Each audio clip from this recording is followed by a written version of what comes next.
So in our breakout session on urban green spaces, we covered the importance of urban green spaces. It's only 8% of the UK's land, but also 84% of the population live within that. So the importance of them for both nature, but also for communities and social.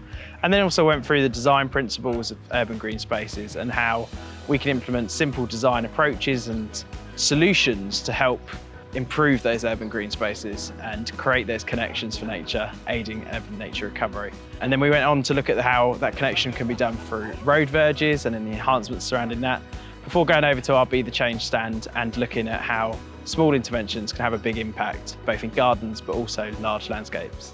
So if you're living in urban areas and urban environments, don't be put off by the amount of space that you have.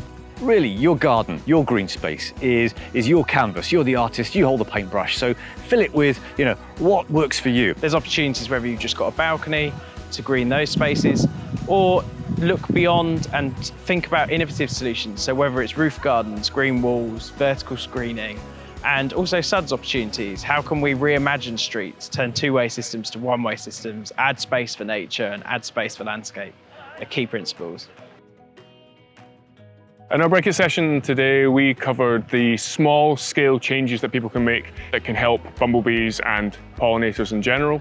Changes like allowing our lawns to grow longer and become species-rich, changing the planting in our herbaceous borders to ensure that they're bumblebee-friendly, flowering for long periods of the year, having a diversity of flower shapes and sizes.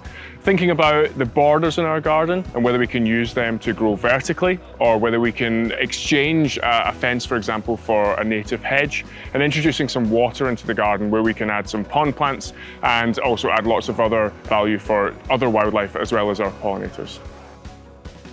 Think about throwing out a lifeline to nature's recovery by bringing the wild in around the edges and actually complementing maybe your ornamental planting with something a little bit wilder that provides the matrix behind it all, the ground cover, the seasons, and the ecosystem function. That's going to underpin, your local ecosystem. That's going to bring your soundscape alive with the fizz of crickets, the trills of birdsong. Your whole lawn is going to dance with butterflies. And it's going to be because you made, a difference.